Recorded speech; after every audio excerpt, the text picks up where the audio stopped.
Já, velkomin á Rauða borðinu á 50. Það er komin 8. september. Hér á eftir ræði ég við tvær þingkonur, Helgu Völu Helgadóttur, sem er þingflokksformaður Samfylkingarinnar, og Bjarkey Olsen Gunnarsdóttur sem er varaformaður þingflokks VG. Við ætlum að ræða þingi framundan, pólitíkina, átökin á milli stjórnar og stjórnarandstöðu og átökin inn í stjórninni og svona hvaða mál það eru helst sem brenna á pólitíkinni. Ég held að það verði fjörugt samtal. Síðan í gær vorum við að ræða flóttamenn, tilefni af því að Jón Gunnarsson er að koma fram með nýtt frumvarp flóttamenn og hælisleitendur. Við ræddum þá við hann Atla Viðar Thorstensen í Rauða krossinum, en núna eftir ætlum við að ræða við Önnu Láru Steindal sem ætlar að ræða sérstaklega stöðu fatlaðs fólks á flótta, en það vantar svolítið upp á það í lögin. Svo hérna í lokin ætlum við að tala húsnæðismál og þá einkum hvað heitir það, framboðshliðina.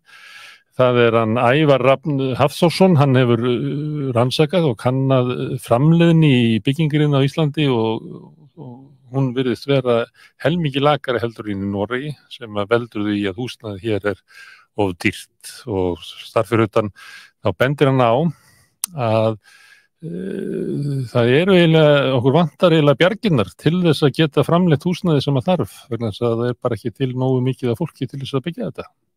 Þannig að það kemur allir ljós þegar við ræðum við hann Hafþór. En eins og vanalega þá byrjum við hér með Karli Hjarni sem ætlar að segja okkur hvað var helst í fréttum. Já, sæl, hann ætla að vara að berast að Elísabet Bretadrottning er dáin og hún var 96 ára. Já, það verður lifað farsælu löngu lífi, þannig að... Já, heldur betur. Þetta er á... Og það er alltaf erfitt fyrir fólk að missa mömmu sína, þá finnum maður til með Karli, en hún hefur lifað lengi. Það er mjög langlíft þetta fólk. Já. Mammenar var 120 ára, hann Filippus, pappi Karls, hann vantaði bara nokkra vikur í það að vera 100. Þannig að ég held að við höfum ekki að taka þetta fólk kannski til fyrirmyndar í mörgu, en við ætlum að taka þetta til fyrirmyndar svona í líkamsrækt og mat, því að það borðar sparlega, helst bara brauðsneiðar með svona agúrkusneiðum. Ef það borðar kjöt, þá er það villt kjöt sem að skýtur sjálft, sem er ágætisregla, það er ekki að vera kaupa mikið kjöt út í búð, þetta er bara labba til veiða, og svo þegar það búið og drekkur ekki mikið, bara sípur aðeins á sergi, og svo fyrir þeir langan göngutúr og eftir, hleypur aldrei, hreyfa sig aðeins að svitna. Það er hérna breska konungsfjölskyldu dæjetið, reglan, sem er ekki tilviljun, ég ætla ekki að trufla fréttina þína, en náttúrulega var það þannig að aðallinn fyrir nokkrum 100 árum, að það er fólk sem lifir við allsnægtir og margir fóru náttúrulega illa á því, drukku sig í hel eða átu sig í hel og eyddu peningunum í fjárhættuspil og sá hluti aðalsins sem er þarna í þessari fjölskyldu, það er fólki sem gerði ekki af þessu, sem mann lærði hvernig á að lifa við allsnægtir. Þetta er... Gera það vel eins og Jeff Bezos og Zuckerberg og Bill Gates. Já, þetta er ekki kannski skilaboð til fólksins sem er á ekki alla ísu á, en svona fólk sem er í góðri stöðu, miðalda, svona millistéttar fólk á Vesturlöndum, það lifir við allsnægtir. Og ég er áleggur í hérna, ef fólk er að vera 100 og 120 ára gamalt þannig í bresku konungsfjölskyldunni, reyna að lifa bara eins og þau. Já, ég tekur til það. Það er mjög sorglegt að sko drepast úr allsnægtum. Ef þú drefst úr vellistum. Það er ómögulegt. En Karl, hérna, vinnur okkar, hann er að taka við nýju starfi. Það er að 74, 5? Já, það ekki, einmitt 74. Nýtt starf, 74 ára gamall, það er eitthvað, sko.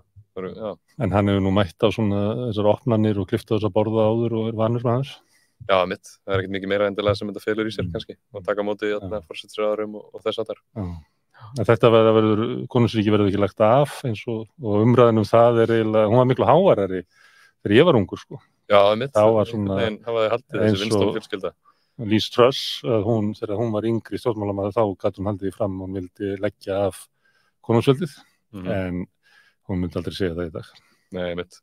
Og hún er alveg elskuð af Bretum, eða ekki? Þau halda vel upp mikið upp á. Jú, svona bara. Svona eitthvað, mikið. Hún hefur hérna, ég veit ekki, hún hefur ekki gert svona venjulegum Bretanýtt, sko, nema að taka af honum skattféð Hún ekki sparkað í kött eða neitt sko. Sagði ekkert á Thatcher árunum eða neitt svo þegar að reyna að... Nei, hún aldrei stutt almenning sko. Nei, hún ekki stutt frelsisbaráttu hérna fátæku. Ekki frekar en eiginlega allir konungar og drottningar. Nei, hún stundar hins vegar þau, fjölskyldan, eins og Karl, tekið hluta af auðsynum. Það nú verið fréttir af því hvernig hann fær fólk til þess að borga inn í sjóðinn sinn, sem hann notar svo til þess að vera með svona borgaralegan svona mannúðarstarf. Hann fær svona sádi-arabíska prinsa og fleira til þess að leggja inn pening sem náttúrulega þá eru þeir að kaupa sér aðgengi að honum en svo lætur hann peningin í því að hann náttúrulega stiður umhverfisvernd hann var byrjað á því sko löngu áður en að það var mjög algengt bara meðan kannski út af þessu lífverðni sem ég var að lýsa á hann að ef þú átt mörg sveitasetur og lifir þar að þá ertu náttúrulega með svona tengsl við náttúruna. Já, einmitt, já. Það hefur verið svona, og svo er þetta náttúrulega líka hástettar hugsun hjá hann, held ég, svona hugmyndin það að allt sé að fara til fjandans, hann svona nútíminn sé grimmur og sé að éta upp svona náttúruna og góðan lífsmáta. En ég ætla nú ekki að... Það er margt að segja þetta. Já, en þetta það verður margt sagt þetta næstu dögum, en við verum ekki því, við verum að segja ykkur aðra fréttir eða ekki. Ekki nema, tökum ykkur vingil að það eitthvað að segja eitthvað frá því. En ég hef með kannski tengda frétt hérna að það var að koma ný rannsókn út frá svona hugveitu eða think tank eins og sagt á ensku sem að rannsakar sem sagt kapitalisman eða fjármál og veðurfarsbreytingar og þau voru að greina frá því að stærstu olíufélögin og gas- og kólafyrirtækin eins og BP og Shell og fleiri þau eru að eyða svona $750 million á ári í það að sko auglýsa það hversu vel þau eru að standa sig í því að breyta yfir í vistvænni orkugjafa en svo kemur ljós algjör sjokkar þú veist það kemur ekki óvart kannski kemur ljós að þau eru að eyða bara 12% af fjármagninu sem þau nota í fjárfestingar er að fara í svona vistvænni orku leiðir en inn í því er gas líka þannig að það er ekki alveg nógu vistvænt sko. Hvernig tekst það að setja gasi þar vitlausum megin línur? Það er betra sko, það er minni útblástur að því en ég fatt ekki alveg okkur að setja það saman. Það er í bandarísku stjórnmálum þegar Biden er að lýsa sínum þá er alltaf gasið alltaf vitlausum megin. Já. Þannig þetta maður ekki að trúa öllu sem stendur í auglýsingum. Alls ekki. Kynningarefni stórfyrirtækja. Nei, þetta er sjokkar. En þeir eru að auka framleiðslu á gasi og kólum og allt. Og verður meira núna, þetta er eitt af því sem að ég nefndi Liz Truss á hann, að hún ætlar að auka gas, kóla og olíuvinnslu. Já. Og fara í hann að frackinga sem er mest mengandi. Bandaríkjamenn til fyrirmyndar. Þetta er ríkalegt. Við þurfum að berast á móti það er það sem fólk heldur orkukreppan flýti. Þetta er kannski að fjalla það einhvern tímann og fá ykkur hérna í samtali það sko, því að það er sumir haldaði fram að orkukreppan flýti orkuskiptum en aðrir haldaði fram að það verði bara alls ekki þannig. Sumist ekki. Bara þjóðunar er að verða desperate eins og maður segir. Önnur frétt hérna að Starbucks, það er búið að vera síðast undanfarið árið búið að vera mikil bylgja hjá starfsfólki Starbucks að mynda verkalýðsfélög sem eru svona illa séð í Bandaríkjunum, það fær ekki að vera í verkalýðsfélagi mikið. Það er náttúrulega tókst að eyða þeim eiginlega, svo gott sem. Ég held að hlutfallið sé undir 10% eða eitthvað af fólki sem er í stéttarfélagi. Eftir að drápuðu Hoffa. Já. En núna í Suður Karolínu sem er þekkt fyrir að alveg vera svona union busting ríki að það er verið að reka helgina 3 starfsmenn sem að voru það nýbúið að stofna verkalýðsfélag Starbucks í Suður Karolínu sem var samþykkt á fundi starfsmanna með bara allir voru sammála með þetta stofna stéttarfélag og þau fóru í kröfugöngu og báru fram kröfur sínar til yfirmanna sinna og voru síðan rekin og rekin fyrir það að hafa verið í sjoppunni sko, eftir lokun en þau voru þarna þegar þau höfðu verið í einhvern viðburðum og voru þarna yfir nóttina til að gera búðina ready eða tilbúna fyrir viðskipti daginn eftir en þau eru alveg Starbucks fyrirtækið er alveg að reyna eins og þau geta að berja niður þessa hreyfingu og eru til að mynda að kæra þessa 3 starfsmenn fyrir árásir og mér að segja mannrán af því að þau í kröfugöngunni fóruðu upp að þessum yfirmönnum og letuðu hafa kröfugerðina og eru að kæra þeim núna fyrir. Og þeir upplöðu ógn í þessu. Já, þeim hefur verið mikið ógna.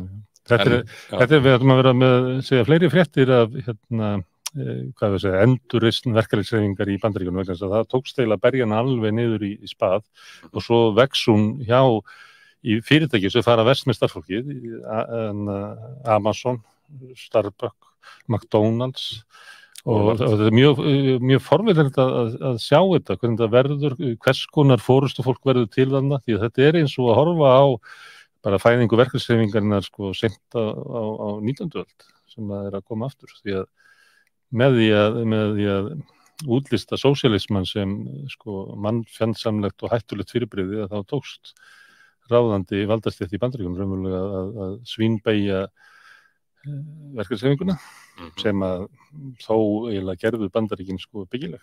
Mér finnst alveg mjög skrítið einmitt ég oft lent í þegar ég tala við eitthvað frá Bandaríkjunum að það er eins og þetta sé alltaf svona rosa sko debate, þú veist, á að eiga að vera verkalýðsfélag. Manni finnst það svo skrítið sko hvernig það er einhvern veginn bara mjög mikið þannig að fólk er bara nei, þurfum við eitthvað verkalýðsfélag, það er bara vitleysa, og það er alveg inn í fólki einhvern veginn. En yfir jákvæðari fréttir, mögulega, að Áslaug Arna og fleiri stjórnmálamenn stjórnmálamenn ársins, samkvæmt Yound World ráðstefnunni í Manchester á Englandi.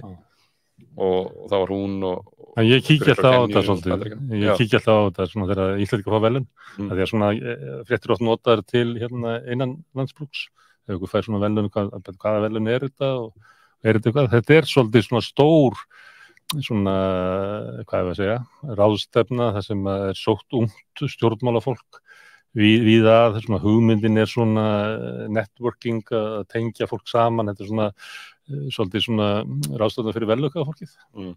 En Áslaug fékk sko verðlaunin, sagt eins og hún hefði verið bara valin besti stjórnmálamaður í Evrópu eða bara í heiminum, en hún var 1 af 5 og það er ekkert lítið, hún er ábyggilega mjög ánægð með þetta, en það er Jean Diego Vázquez frá Panama er hann líka og Sion Fokurete frá Nígeríu og Dr. Sumera Shams frá Pakistan og Taylor Small frá Bandaríkjunum.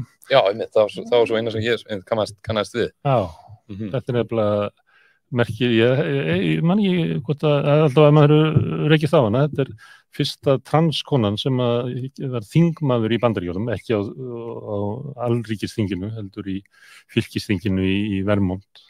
Fylki Bernie Sanders. Bernie Sanders fylkið. Þannig að hún er í góðum félagskap Áslaug Arna, betri félagskap þarna en Droftaður. Já, ég ætlaði að koma með eitthvað handa þér. Já. Ég ætlaði að koma með skatta. Það er segja með að því að útsvar er ekki lagt á fjármagnstekjur og þetta kom meðal annars fram, náttúrulega sósíalistar hafa lagt þetta fram í borginni og skrifað mikið þetta var einn hluti af stefnuskrá sósíalista, en svo kom þetta líka fram hjá í landsþingi VG að þeim teldu eðlilegt að þeir sem hafa lifðu á fjármagnstekjum borguðu eitthvað til sveitarfélaginu, því þetta er náttúrulega algjört neyksli að þú getur verið með 100 milljónir í fjármagnstekjur á mánuði og þú borgar ekki til sveitarfélagsins, ferð þarlendi svona frírætir með barnið þitt í leikskólan og grunnskólan og í sundið og lappar á göttunum og allt þetta. Sérstaklega þar að staða velferðarkerfan er eins og hann er. Já, en ég tók saman ef við sjáum núna, ef ég tek bara 1%, tekjuhæsta fólkið, þetta eru tekjurnar sem sveitarfélögin verða af, þetta er 10 hæstu, það eru Reykjavíkurborg missir rúma 6,5 milljarð, Garðabær tæpa 2,2 milljarða, Kópavogur 2 milljarða, Vestmannaeyjar 1,5, þetta er ekki, þú sér það, þetta raðist ekki eins og íbúafjöldin, það er ekki svona margir sem búi í Garðabæ, Akureyri er Hafnarfjörður, Snæfellsbær, hann lendir ekki á topp 10 yfir flestu íbúana, Reykjanesbær, Seltjarnarnesbær og Mosfellsbær. Og þetta er, og svo deildi ég þessu niður á íbúa, þannig að hvað er það sem að bæirnir tapa per íbúa?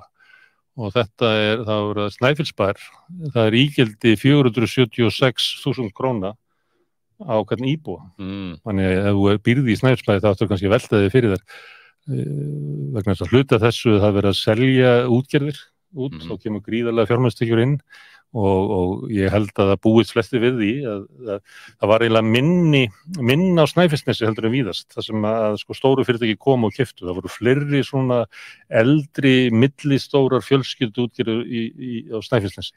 En nú það að detta bara 2 á ári yfir, þannig að það á eftir að verða gríðarlegar fjármagnstekjur á Snæfellsnesi og meðal annars í Snæfellsbæ. Og þau missið allt ef það engar útsvar sem það fær ekkert. Þú sér þarna að Vestmannaeyjar hár, Grýtubakkarhreppur, Seltjarnarnes, Hornafjörður, Garðabær náttúrulega, Kjósarhreppur, Kaldrananeshreppur, Grundarfjarðarhreppur og Akureyri.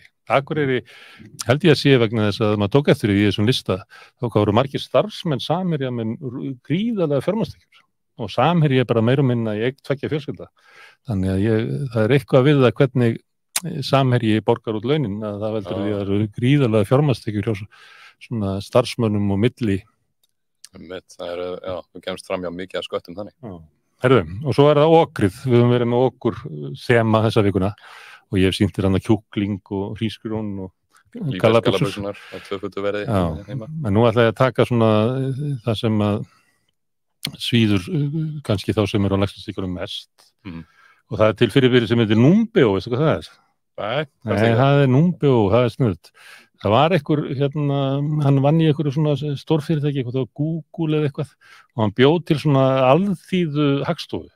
Þannig að fólk skráir sko hvað kostar bara maturinn og leigan og eitthvað fleira og þetta svona svipað á Wikipedia að það eru hellinga fólki sem tekur þátt og og það safnast þannig upplýsingar og maður sér það að maður skoða bara upplýsingarnar Ísland og Reykjavík að þetta bara meira og minna rétt sko og maður kannski verið að efast út komin í svona litla staði sem eru kannski bara 20.000 mann sem búa að þá kannski frávikið orðið og mikið og hættulegt að taka marka á þessu en svona heilt yfir, þannig ég tók staði í Númbeo og bara það saman við Reykjavík sem eru svona álíka stórir og höfuðborgarsvæð og það ég held ég að byrjum í Noregi þar Bergen, það náttúrulega miklu fleiri sem búi í Bergen, ég skrifaði eitthvað hjá mér, ég held að séu 400.000 mann sem búi í Bergen, þannig þetta svona næstu 200.000 fleiri, það eru 420.000 mann sem búi í Bergen og þetta með dýrustu löndum í heimi ásamt Sviss og Íslandi.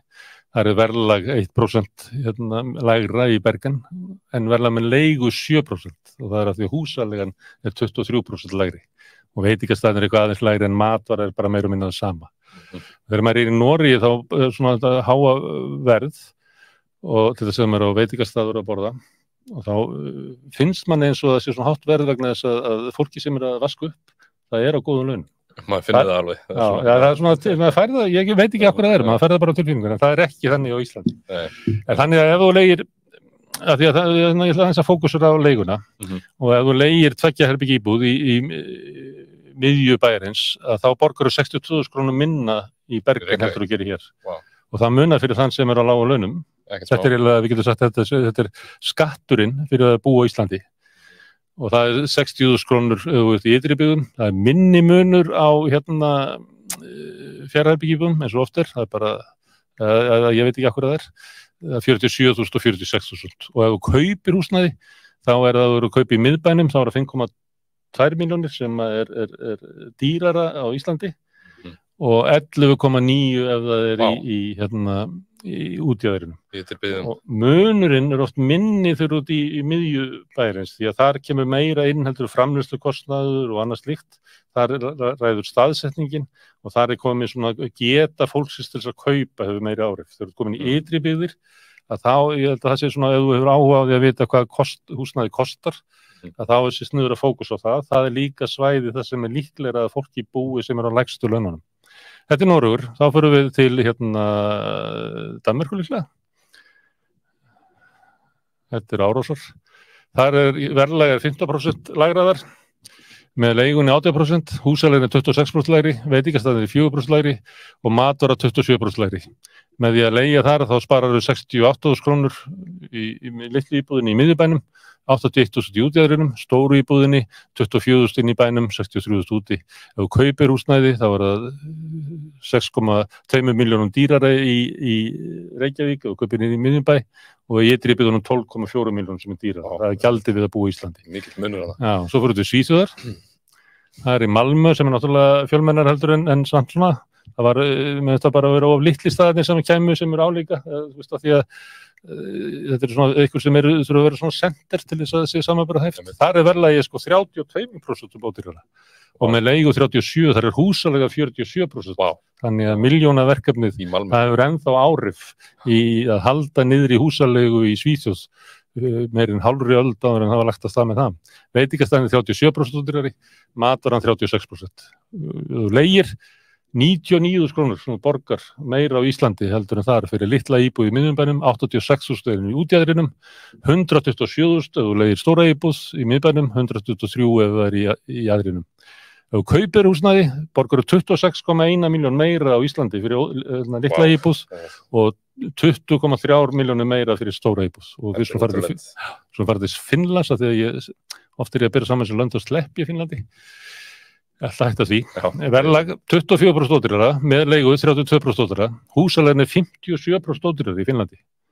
Og það er að tala finnsku leiðina í menntamálum, kannski að tala finsku leiðina í húsnæðismálum. Já, mér sýnist það sko, það mikið þannig að gerast. Veitingastæði 90% ódýrari, matvara 30%. Leigan, hvað sparaði maður, hvað Íslandsskatturinn í samanburði við Finnland, 113 skall á mánuði, sem að þú borgar leigusalanninum, sem þú myndir losna við að borga eða byggir í Finnlandi, 93.000 ef þú ert í ytri hlutunum, 135.000 með stóra íbúð í miðbænum og 130 í jaðrinum. Og þú kaupir húsnæði, þá borgar þú 19 milljónum meira á Íslandi fyrir íbúð í miðbæjarins og 24,7 milljónir ef það er í ytri byggðum. Það ekkert annað. 75 fermetrar íbúðir. Þannig að þú kaupaðir stærri íbúðir, þá munurinn ennþá meiri. Þetta ætlum við meðal annars að ræða við hann á eftir framleiðni og kostnað, hann Ævar Hafþórsson af hverju húsnæði svona dýrt á Íslandi. Það góð spurning, við ætlum að kafa í það. Því að þetta er gríðarlegt vandamál ef þú horfir á þetta til samanburðar að við hljótum að þurfa að gera eitthvað í þessu. Þegar munurinn svona mikill á okkur og Malmö sem svona alveg, þú veist, brjálæslega flott borg og góð og svona international alþjóðleg borg sko og við erum einhverjum 20 milljón krónum dýrari hér. Það er eitthvað mikið að. Fyrirtæki segja ofta að það þurfa að gæta samkeppnishæfni fyrirtækina og þessu samanburðarhæfi það sem erlendis. Það verður að svona samanburðarhæft hvernig almenningur lifir. Það er ekki hægt að sko níðast á almenningi hér á húsnæðismarkaði langt umfram það sem að aðra þjóðir láta bjóða sér. Já, við hefum klárlega ekki að hlusta endalaust á markaðinn, sérstaklega leiðir þeirra eru endalaust að leiða til sömu niðurstöðu og við reynum það aftur og aftur og aftur, þú veist, þetta er bara eitthvað geðveiki. Herðu, en núna ætla ég að fá að ræða við Helgu Völu og Bjarkey Olsen og ég ætla ekki að ræða húsnæðismálinni, ég trúa því að þau komi þarna inn að því að þau eru mikilvæg mál, verðbólga og húsnæðismál, en annars ætlum við að tala bara þingi framundan, pólitíkin og ástandi þar eftir augnablik.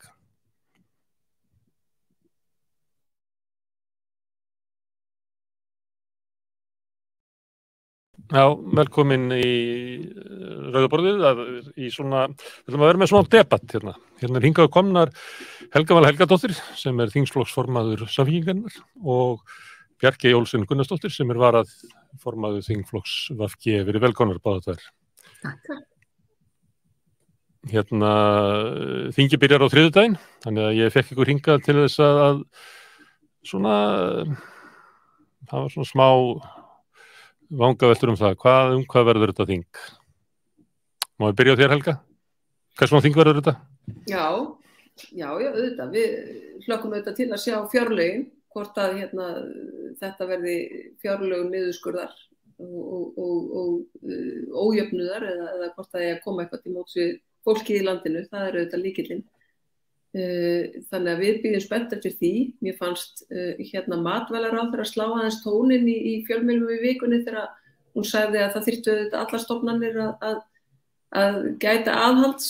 Mér fannst það svona gefa ákveðna vísbendingu hvað er í vændum, en ég held að við þurfum að standa sérstaklega vörð almannatryggingakerfið og efla það og heilbrigðiskerfið sem að við verðum að passa upp á og tryggja að fái nægilegt fjármagn. Bjarki, ætlið þið að passa upp á þetta? Ætlið að passa upp á heilbrigðiskerfið og almannatryggingakerfið?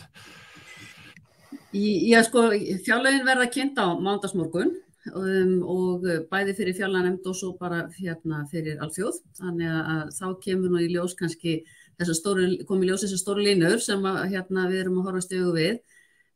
Sannarlega má segja svo sem að fjármálaáætlun hafi gefið til kynna hvað framundan þó að við þekkjum það nú að allir hlutir eru endurskoðaðir bara í ljósi stöðunar.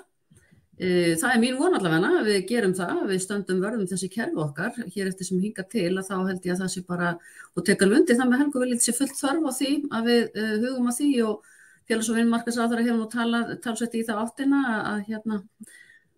og hefur auðvitað lagt að staði þá vegferð að reyna að vinda ofan af þessu kerfi. Þá ég nú kannski fyrst og fremst að tala hvernig það og áhrif þess á þá sem að þurfa að reiða sig á almannatryggingakerfið. En við þurfum að gera það, við þurfum að efla tilfærslukerfin líka allsömmul að mínu mati. En núna þingir að byrja og það vaxandi verðbólga, það efnahagskreppa vaxandi í Evrópu sem að mun hafa áhrif hér. Það að tala að fækki ferðamönnum vegna þess að það sé að kreppa í Bretlandi. Það eru kjarasamningar framundan, þannig að þetta ekki þingvetur sem að mun einkennast af ólgu, Helga Vala? Jú, ég held að það sé óhjákvæmilegt en oft hefur ólgan verið meiri innanhús niðri við Austurvöll. Ég held að hvað sem ríkisstjórnin reynir að sýna svona að það ríki friður á stjórnarheimilinu, þá held ég að utanaðkomandi áhrif muni hafa mjög mikið að segja svona líðan fólks í þessari ríkisstjórn. Af því að við heyrðum alveg hvað varaformaður VG sagði til dæmis á flokksstjórnarfundi Vinstri grænna á Ísafirði daginn og honum hugnast ekki að vera í þessari ríkisstjórn. Og það verður gaman að sjá hvernig þau fara að því að svona feta þetta einstigi, að reyna að vera samstíga. Sama má segja varaformann Framsóknar. Manni sýnist á öllu að hún vilji heldur ekki vera í þessari ríkisstjórn. En Bjarki, vilt þú vera í þessari ríkisstjórn? Já, ég meina, ég vil alveg vera í þessari ríkisstjórn, þess vegna erum við það sem við erum og þetta nú kannski vel í lagt að tólka orð varaformanns Vinstri grænna með þessum hætti. Hann sagði sannarlega það að þetta væri ekki endilega eitthvað framtíðarmynstur og ég hef alltaf sagt það. Þetta ekki framtíðarmynstur sem að ég myndi vilja sjá, að hafa ríkisstjórn, svona samsteypustjórn eins og við erum búin að vera í núna og erum í. Þetta hins vegar ekki eitthvað afleitt langt í frá, en ég held að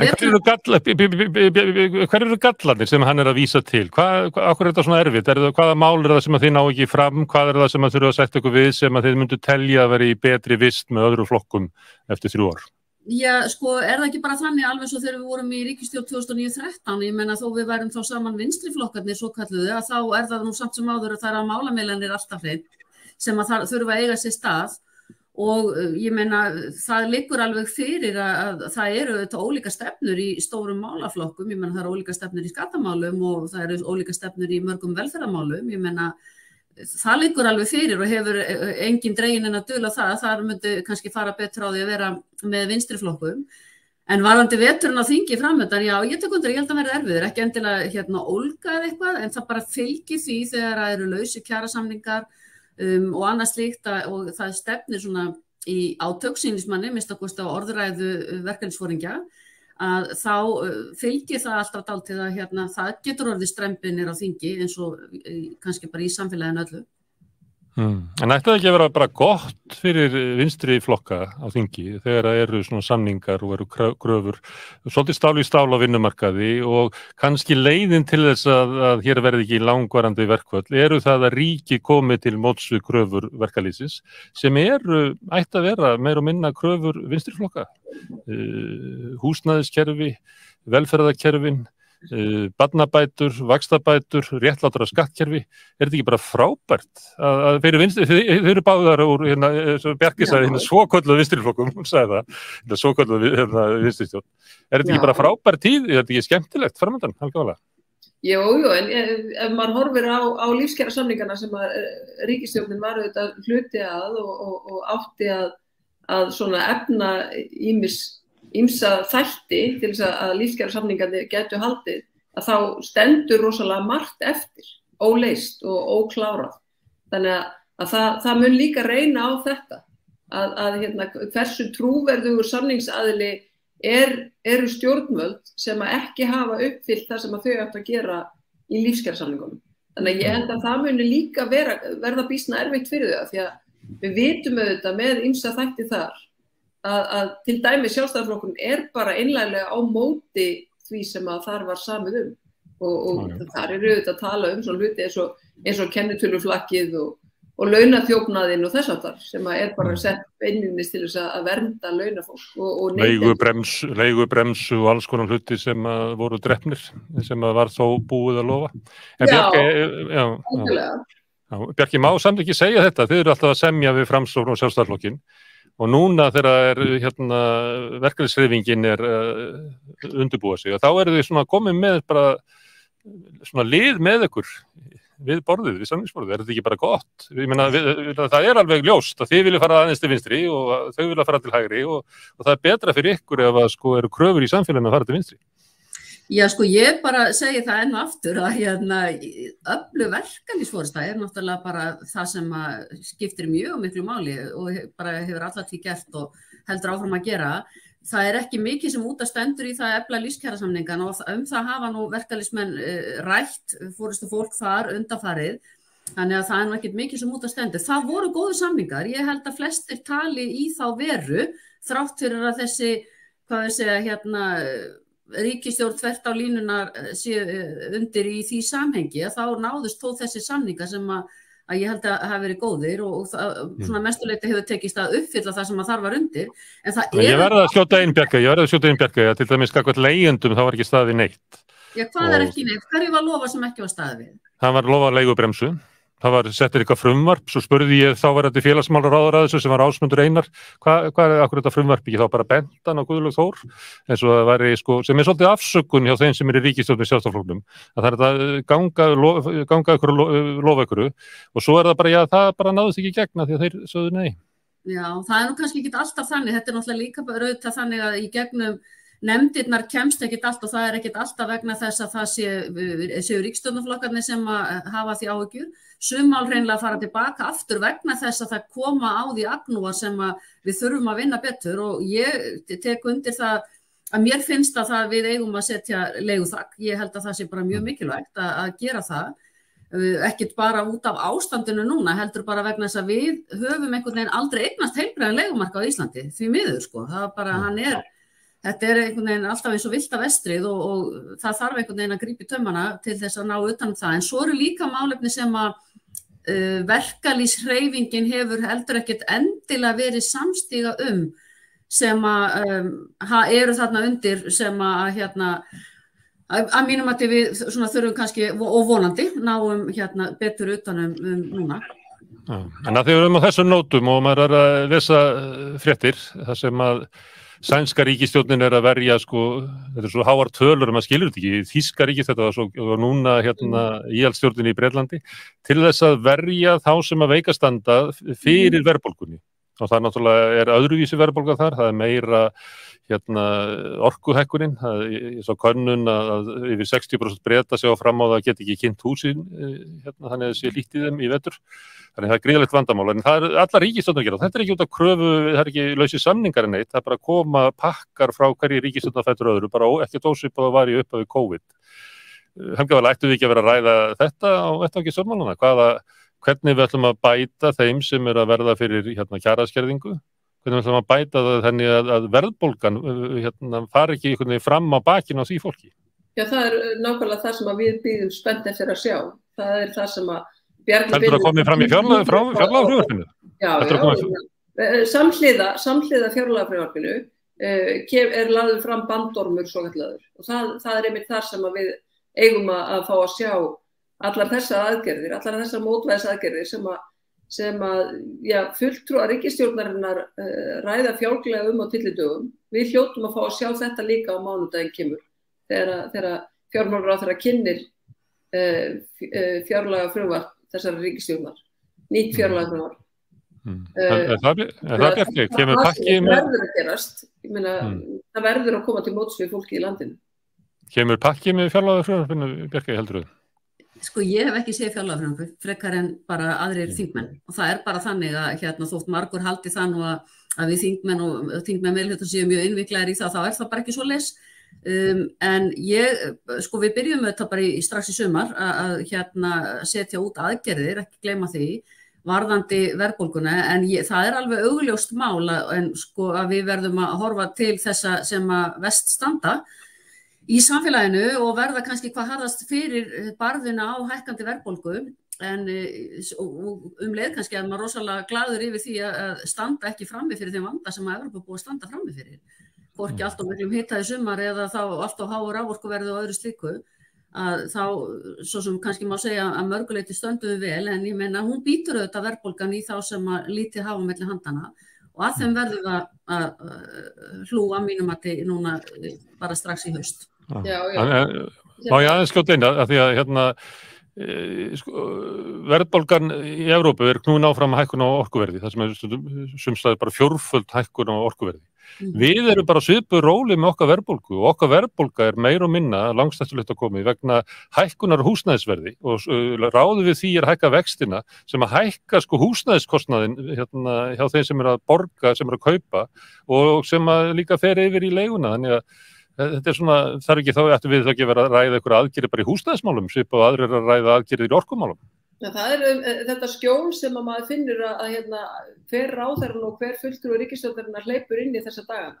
Að berja okkur á brjóst fyrir að vera þó ekki með hækkandi orkureikninga. En við erum með lánin okkar á ógnarhraða og þeir sem eru með óverðtryggðu eru auðvitað að horfa á greiðslubyrðina rjúka upp úr öllu. Þeir sem eru með verðtryggðu lánin að horfa á höfuðstólinn rjúka upp úr öllu. Og þetta auðvitað ekkert grín og þeir sem eru með verðtryggðu lánin verða þá með þetta inn til lengri framtíðar og þetta býtur auðvitað harðast á tekjulægra fólki sem að ræður þá bara ekkert við að borga á lánunum sínum og hvað ætlar ríkisstjórnin að gera í því? Við erum með tilfærslukerfi sem að býsna vel hannað en ofboðslega veiklað núna og hefur verið undanfarin ár. Þar erum við að tala barnabæturnar og vaxtabæturnar. Þetta eru tæki sem við eigum að vera að nota til þess að koma til móts við einmitt þessa. Svo þarf bara að horfa mjög vandlega á húsnæðisbæturnar og hækka þær fyrir þá sem eru á leigumarkaði. Það bara verður að gera það, samhliða. Það var gert lítillega í sumar eins og Bjarkey benti á. Já, en ég meina það þetta sem ef við getum séð að leigan að hækka freklega. En núna, ég held að breytingin horfa á þannig að húsnæðiseigandinn sem að leigja húsið, að honum nægi að fá vaxtabæturnar til sín ef hann fær eitthvað slíkt. Ég held að það sé meiri breyting á þeim sem eru að hafa verið að kaupa eins og þú varst að benda á, eru með óverðtryggð lán. Ég held að það sé meiri högg á framfærsluna hjá þeim heldur en á leigjendum ef við tekjum bara undanfarna mánuði. Hvað segir þú, Bjarkey? Þetta ekki mál sem við ættum að vera að adressa einhvern veginn raunverulega ótengt í kjarasamningum? Jú, ég held að en við skulum ekkert gleyma því að við höfum alltaf búið við þetta hagkerfi okkar, þar að segja það smátt og við höfum verið í við búið við verðbólgutölur í gegnum áratugina sem að hafa rokkað svona til og kynslóðurnar undan okkur hafa lent í alls konar og allt það varðandi þetta og einmitt kannski lánin eða eignirnar brunnið uppi eins og þú kannski manst allavega vel Gunnar en ég ég meina sannarlega samt sem áður vaxtastig ekki mjög hátt á Íslandi sem betur fer núna og hefur auðvitað ekki verið svona, allavega frá því ég man eftir í þessum lágu tölum þrátt fyrir að verðbólgan sé orðin þetta núna. En ég held að við verðum að koma til móts við þá sem að kannski eins og maður segir hafa orðið fyrir mesta högginu. Hvernig við gerum það svo útfærsluatriði eins og Helga var að segja hvort sem það í gegnum tilfærslukerfin. Við höfum verið að nýta barnabótakerfið talsvert og kannski þurfum við að nýta vaxtabótakerfið enn frekar. Varðandi svo húsnæðisbæturnar af því þær hafa náttúrulega verið fyrst og fremst kannski til leigjenda á vegum sveitarfélagana Þannig að það svo þetta kannski, þeirra bolmagnir lítið að mínum mati til þess kannski að hækka þær hjá sér, þannig að þetta svona samspil allavega þáttar sem að ég held að mitt fólk sé nú að horfa á alla daga, sko, hvernig hægt að mæta og hversu langvarandi þetta ástand kemur til með að vera. Ég ræddi svolítið tekjur Bjarkey, að því að á landsþinginu annars vegar að fjármagnseigendur þyrftu að borga til sveitarfélagana og það þyrfti að hækka fjármagnstekjuskatt og það þyrfti að hækka veiðigjöld. Já. Haldið þið ná þessu fram? Ég ekki nægilega viss það, en þetta auðvitað bara stefna míns flokks, það auðvitað, við höfum viljað þrepaskipta fjármagnstekjuskattinum og við höfum viljað ná til þeirra líka fyrst og fremst sem að borga sér aðalega sem sagt bara fjármagnstekjur. Það auðvitað óeðlilegt að þú búir í sveitarfélagi og borgir ekkert útsvar en þiggir alla þjónustu. Og ég hef svo sem alveg talað fyrir því á þingi áður að þetta sé eitthvað sem að mér hefur til dæmis fundist miklu betri tekjustopp fyrir sveitarfélagin af því það alltaf verið að tala að sko fjölga þeim, frekar heldur en gistináttaskatturinn sem að svona kemur mjög misjafnlega út og allavega hefur ekki verið að mínum mati vel útfærður fram til þessa þegar þú varst að borga það sama fyrir tjald og fyrir 5-stjörnu hótel í gistináttaskatt. Þannig að þetta allavega eitthvað sem að við Vinstri græn viljum gera og sama það með veiðigjöldin að við höfum talað það að það sé partur af því, ég meina ekkert endilega bara, hvað við segja, þú veist að þau séu hærri, þetta getur líka verið falið í því að við horfum á umhverfisþáttinn, hvernig getum við laðað frekar og fyrr fram umbætur þar að lútandi skiljiði, þannig að það margt undir í þessu, en þetta engin nýsannindi þó að flokksráðsfundur hafi álíktað í þessa veru, þetta bara okkar stefna og við reynum að ná því fram sem að við teljum mögulegt á hverjum tíma. Herðu, Helga Vala, það verður kosin í formar hjá ykkur. Já. Ætlið ekki að hafa kosningu á það bara að vera einn í frambóði sem að sjálfkjörinn? Eins og þetta sé ykkur sóknarnefnd Norður landi? Já, það nú kosninga bara. Það ofta illt, já, það rétt. Það kirkjan og íþróttafélögin, það sko hatramasta, Það ekki lágmarka að formaðurinn hafi almennilegt umboð flokksmanna, þannig að Jú, ég meina, framboðsfrestur rennur út viku fyrir landsfund. Hvað heldur þú? Nei, ég hef ekki vonað því að það kom einhver annar. Þetta, já, ég held ekki sko. Bjarkey, legið lengi í loftinu. Bjarkey, þú hefur áhuga á pólitík. Heldur að samfylkingin breytist við að Kristrún verði formaður? Já, það held ég. Hvernig þá? Ég svo sem ætla ekki að segja hvernig þá, ég held bara að hún breytist, ég meina það alltaf breytingar með tilkomu nýs formans í stjórnmálaflokki, það alltaf svona einhverjar áherslubreytingar og Kristrún hefur talað með talsvert öðrum hætti finnst mér heldur en kannski forverar hennar og ég held að það veri bara mjög skemmtilegt að sjá hvert hún leiðir samfylkinguna, verði hún kjörin sem eins og Helga Vala segir, við sýnist alla líku benda til. Ég set með henni í fjárlaganefnd og það bara mjög fínt, hún leggur gríðarlega mikið og gott til málana þar. Þannig ég held að þetta verður mest að spennandi hver verður varaformaður samfylkingarinnar. Ég mikið áhuga á pólitík, en þið getið ekki logið því að mér að maður ég vera spenntur í hverju varaformaður samfylkingarinnar. Það bara þegar Logi eina varaformaðurinn sem að raunverulega hefur orðið eitthvað frétt úr og hann bara var skyndilega formaður og þá sagði eiginlega flest fólk, Logi hver? Það bara því miður, þá það ekki, þetta ekki starra embættið það.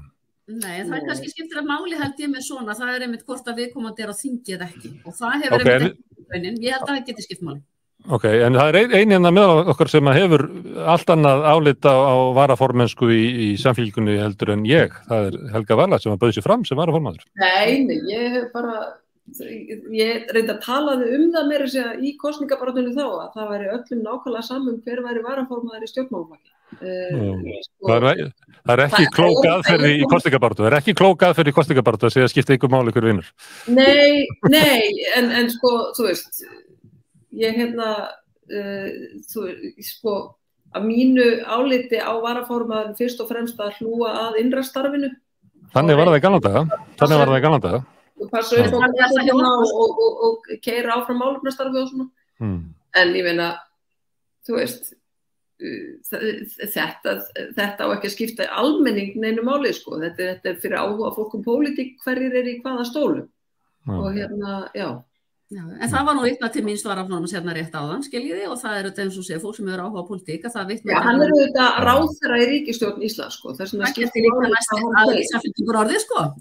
Nei, ég meina, hann ráðherra sem að segja, mér langar ekki að vera í þessari ríkisstjórn, sko. Þannig að það auðvitað töluvert, sko. Það var bara vísað í hann sem varaformaður, bara því hann varaformaður, en það auðvitað meira vert að hann ráðherra í ríkisstjórn.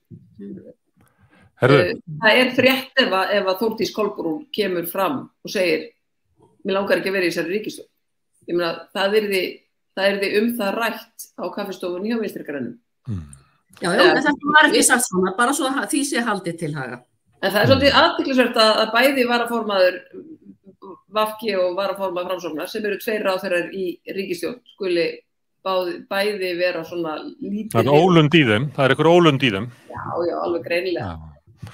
Ég hef svona grunn, ég held að vera erfitt að fyrir þessa ríkisstjórn að komast út kjörtímabilið. Hvað segir þú, Helga? Ég veit að Bjarni bara getur ekki sagt annað en andmælt þessu, en hvað heldur þú? Af því að þú varst að tala þess að tekjuöflun, sko. Ég meina, Bjarki var að tala að þau, geta alveg hugsað sér að kannski hækka veiðigjöld en svo dróun aðeins í land fannst mér með það og fór að tala einhverja aðra leið og fór að tala umhverfismál og eitthvað. Talandi Lilju, þá var hún nokkuð ákveðin með það. Hún vildi bæði hækka veiðigjöld og hækka bankaskatt. Hvorugt hefur orðið að veruleika, en mögulega fáum við að sjá eitthvað slíkt núna í næstu viku, að Framsókn og Vinstri-græn hafi eitthvað að segja í þessari ríkisstjórn. Það dauðafæri fyrir banka. Það kemur óvart að formaður fjárlaganefndar hafi ekki heyrt neitt hvað í vændum, af því að ég býst við að forsætisráðherra og formaður formanns fjárlaganefndar viti hvað í vændum og mér finnst skrítið að það sé ekkert samtal á milli og að þetta sé kynnt formlega fyrir þingmönnum á mánudag þá hlýtur að hafa átt í stað eitthvað samtal.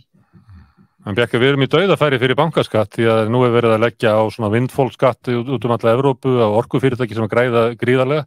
Þessi vaxtahækkun sem skellt yfir í samfélagið mun auka mjög gróða bankana, þannig að við erum alveg í dauðafæri að setja bankaskatt, sérstaklega bankaskatt.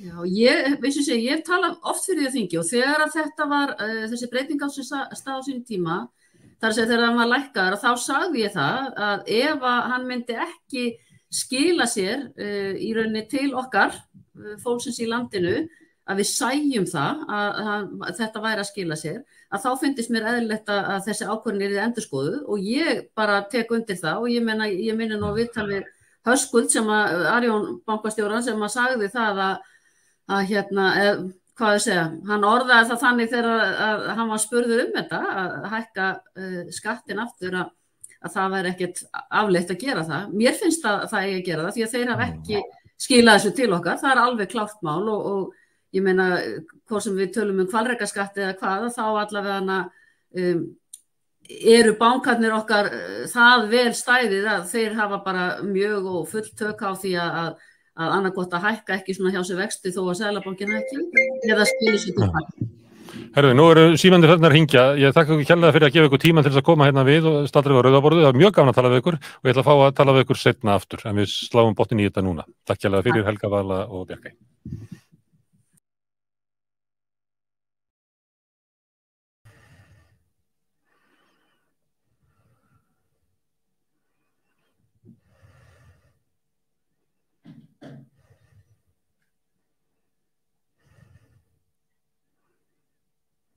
Já, þannig var nú það.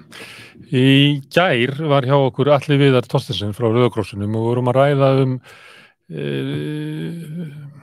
flóttamannavanda en kannski sérstaklega lögum hælisleitendur sem að Jón Gunnarsson vill koma í gegn. Það er búið að gera margar tilraunir til þess og það voru ýmis samtök sem að skrifuðu ráðherrabréf og óskuðu eftir svona samtali vegna þess að þau töldu þessi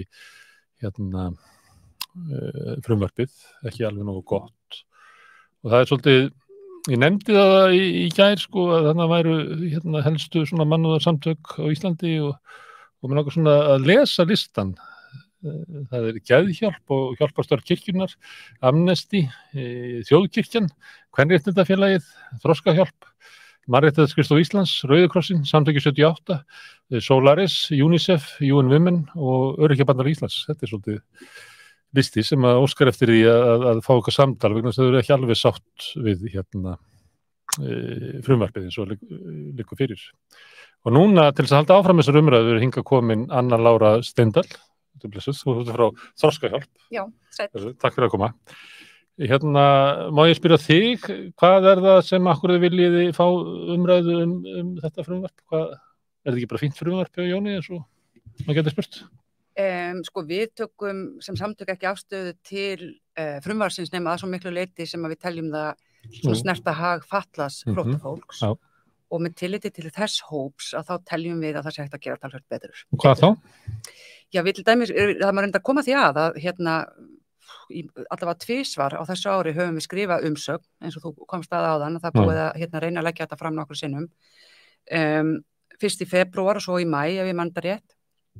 Eitt af því sem við höfum áhyggjur á í febrúar var að þá til að svipta fólk þjónustu eftir 30 daga eftir synjun, sem að við töldum ótækt þegar að falla fólk á í hlut sem að eðli málsins samkvæmt, það mjög oft stuðning og jafnvel heilbrigðisþjónustu. Það var tekið tillit til þess í því sem var svo lagt fram síðar. Þannig að frumvarpið skánaði þess. Hvað þetta var þar. En það er nú samt ýmislegt sem að við teljum að þurfi að huga miklu betur að, og ástæðan er svo að fyrir svona 2 árum að þá fórum við að eiga í auknu samstarfi við talsmenn umsækjenda alþjóðlega vernd í þeim tilvikum þar sem fatlaða umsækjendur var að ræða. Þannig að við fengum inn á borð til okkar talsverta málum sem að varðaði þennan hóp.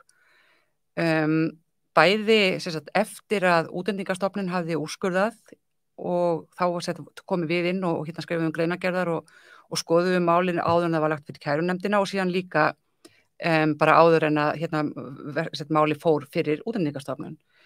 Og við teljum að það sé ekki tekið tillit til þeirra skyldna sem á íslenska ríkinu hvílir eftir innleiðingu samnings Sameinuðu þjóðanna um réttindi fatlaðs fólks, eða fullgildingu.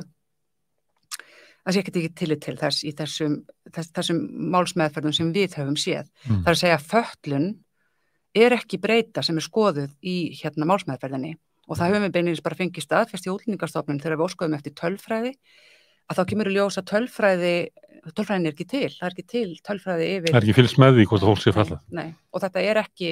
Þannig að þú ert bara flóttamaður, hælisleitandi og ekkert verið að athuga meira en það. Og við teljum sko að það eru fjölmörg atriði í samningum sem við teljum að eigi að tala inn í málsmeðferðina og það er svona einhverjum þrennt sem að við vorum að gera athugasemdir við í síðustu umsókn okkar frumvarpið. Það er í fyrsta lagi það að þegar að grunur vaknar fötlun og stundum gerist það jafnvel eftir að dómur er fallinn vegna þess að öll fötlun er ekki sýnileg og stundum er það þannig að falla fólk. En veit hinn falla ekki hans fallaður? Já, það þarf ekki að vera. Þú veist, ef að fólk er ekki með greiningar. Þú vinnur í þessu og þú skilur þetta. Þessi útskýrir þetta fyrir mér sem að vinna ekki í þessu. Hvernig getur fallað maður ekki vita hann sem fallaður? Hann getur ekki gert, það getur verið, þú veist, í einhverjum tilvikum ef að fólk er með þroskahömlun, auðvitað náttúrulega það vantar á því útlim eða þú ert blindur og þá sjálfsögðu veistu það. En þeir sem að, þú veist, eru til dæmis með þroskaskerðingar og hafa ekki, þú veist, fengi greiningar eða koma kannski frá svæðum þar sem engin slík þjónusta er. Þar sem engin slík þjónusta er, þú veist, þar sem er kannski jafnvel stigma eða svona tabú að ræða þessi mál. Stundum veit fólk það en óttast að það muni hafa sko neikvæða áhrif á málsmeðferðina þannig að þetta því er aldrei leyndu og vill ekki segja frá því. Svipað og getur gerst með samkynhneigða menn. Akkúrat. Þannig að það getur verið ýmislegt og alltaf þegar það kviknar grunur fötlun að okkar mati að þá hvílir svo rannsóknarregla á stjórnvöldum að ganga úr skugga hvort svo sé og hvort það hafi þá áhrif á málsmeðferðina. Og við teljum að þetta sé ekki gert í nægilega miklu mæli, eða bara alls ekki. Í öðru lagi að þá teljum við skorta upp á það að þeir sem að fá gögn til úrlestrar, jafnvel þegar það koma gögn með sem að benda til fötlunar eða jafnvel staðfestana, að þá engin með til þess bæra þekkingu sem að metur gögnin. Já, Útlendingastofnun eða þeim sem að færa þetta. Já, það engin heilbrigðismenntaður eða... En hefur hælisleitandinn ekki svona eitthvað sem að fer með hans mál, svona eins Rauði krossinn sá þetta? Já, ég meina Rauði krossinn náttúrulega þeir eru talsmenn, en þeir eru heldur ekki sérfræðingar í að lesa úr gögnum sem að fjalla fötlun. Þannig að það þarf einhver... Þið aðkomið þessu? Við höfum gert það. Þess vegna hefur Rauði krossinn verið að leita til okkar og það hafa komið mál þar sem að gögnin hafa verið túlkuð og við höfum skrifað greinargerðir og málinu snúið við hjá kærunefndinni, þannig að það hefur gerst. Hins vegar þá yfirlega kannski ekki beinlínis fötlunin tilgreind sem ástæða, heldur bara fólk sem í viðkvæmri stöðu og eitthvað þess aftar, sko. Þannig að þetta getur gerst, þú veist, að það alvarleiki ástandsinn sem fólkið í, þú veist, verður ekki ljós fyrir en að einhver með til þess bæra þekkingu skoðar gögnin sem að vísa þeir fram. Heldur að það sé gert, að það sé ekki skoða svona vel til þess að sé auðveldra að vísa fólki frá, þetta sé svona kerfi sem að bara passa sig á því að ýta ekki undir möguleg réttindi þeirra sem sækjum hæli. Ég get ekki svarað fyrir vinnubrögð Útlendingastofnunar, en við teljum samt að þau mál sem við höfum verið með, þú veist, það eru flest svo kvöldu statusmál, það að segja að þetta eru einstaklingar sem hafa fengið vernd yfirleitt í Grikklandi, þar sem að allir vita að aðstæður eru fullkomlega óboðlegar og óviðunandi. Og ekki vegna þess að það í Grikklandi heldur að býr fólki við þær aðstæður í flóttafnabús. Það bara, þú veist, það er bara, og það er ekki, fólki verður ekki húsnæði, það verður ekki framfærslu, það verður ekki, ekki eitt eða neitt. Og það er rétt að taka fram að þetta á við, í einhverjum tilvikum við fötluð börn, sem að fá ekki vernd á Íslandi, en kannski í ríkari mæli var þetta fatlaða foreldra barna og það þarf ekki neitt stórkostlegt hugmyndaflug til þess að ímynda sér sko hvaða áhrif það hefur á líf barna að eiga fatlað foreldri í Grikklandi á flótta. Þannig að þetta er líka, og þarna náttúrulega að tala barnasáttmálinn inn í, við getum ekki engan veginn samþykkt að það geti talist barni fyrir bestu að vera sendt aftur í þessar aðstæður. Þannig að við gerum athugasemd við þetta, að það þurfi að skoða stöðu fólks og ég meina, í þessum málum sem við höfum verið að vinna, þá höfum við verið í samskiptum við systursamtök okkar í Grikklandi sem að eru engan veginn sammála niðurstöðu Útlendingastofnunar að það sé að fólk muni njóta sömu réttinda og aðrir í Grikklandi. Sem viðunandi þjónusta fyrir þennan hóp. Útlendingastofnun gerir sér náttúrulega grein fyrir því að það er erfitt ástand í Grikklandi, en það er alltaf þetta að ástandi verði ekki verra en hjá öðrum. En þessi samtök sem við höfum verið í samskiptum við telja að það sé alls ekki rétt. Grísku samtökin. Já, að staða fatlast flóttafólks í mun erfiðari heldur en staða fatlast fólks í Grikklandi almennt. Og síðan er þriðja atriði sem við gerðum athugasemd við í síðustu útgáfun á lögunum, eða svona ábending kannski, og það var að samningur Sameinuðu þjóðanna réttindi fatlaðs fólks er mjög skýr með það að veita beri fötluðu fólki það sem er kallað viðeigandi aðlögun. Það er að segja í allri málsmeðferð þá þarf að aðlaga meðferðina og aðferðina sem er beitt að þörfum hins fatlaða. Og það getur verið alls konar, ég meina það, þú getur verið með fólk sem að tjáir sig ekki eftir hefðbundnum tjáningarleiðum, þú getur verið með fólk sem að, er með þroskahömlun og þarf að fá upplýsingar á auðskildu máli, þetta getur verið alls konar. Og við teljum að hingað til hafi þetta ekki verið nógu vel gert. Og ekki passa upp á þetta í lögunum, né gert í praxis, þannig að... Já, þetta er náttúrulega mjög skýrt, ég meina, fólk á rétt á þessu, en það er bara ekki gert. Nei, ég held að, en hins vegar, veit ég til þess að það var verið að semja einhverja verklagsreglur og það hafa komið mál, svo því sé nú til haga haldið og að það sem Útlendingastofnun hefur leitað til okkar af því að þau hafa verið í með mál einstakling sem að þurfti mikla aðstoð og borið undir okkur, en gegnum gangandi að það er ekki til neinn, allavega ekki síðast við vissum, eins og það er svolítið langt síðan að við fengum einhverja fréttir hvað er að gerast, að þá var ekki til neitt svona ferli þar sem að fólk sem hefur til þess bæra þekkingu tekur þátt í því. Fólk sem á flótta, það náttúrulega og missa heimilið sitt, þeir á hrakhólum heiminn. Þeir sem eru fatlaðir og eru í þessari stöðu, standa þau svona miklu veikar heldur en þeir sem ekki eru fatlaðir? Er þau líklegri til þess að verða misnotaðir eða verða fyrir einhverjum skakkaföllum? Er það sú staðan? Það er staðan. Þið finnst það augljóst? Það er varla það heimskulega spurt? Já, sko, það er varla hægt að ímynda sér berskjaldaðar í hóp heldur en fatlað flóttafólk.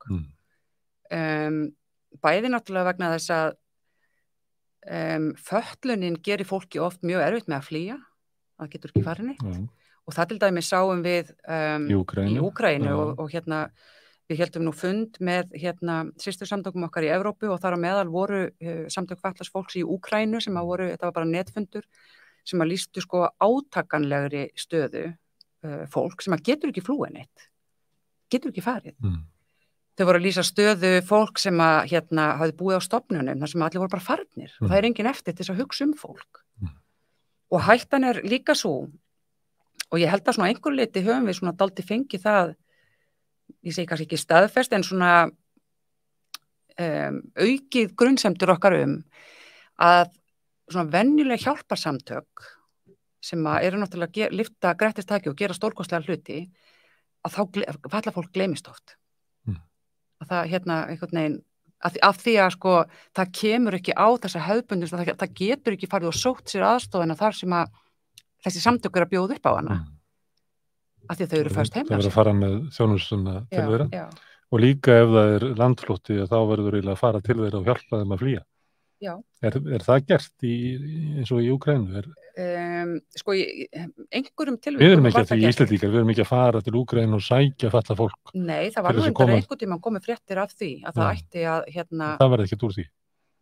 Ég veit ekki hvernig það fór eða hvar það stendur, mögulega það í vinnslu en það og við náttúrulega kölluðum eftir því þegar þetta stríð braust út og vorum með söfnun sem að stjórnvöldurindar tóku þátt í með því að það var MT Sinfóníu tónleika í Hörpu og allir ágóðir hann í þessa söfnun þroskahjálpar til stuðningsfötluðu fólki í Úkraínu og utanríkisráðuneytið styrkti líka reyndar samtökin til þess sama.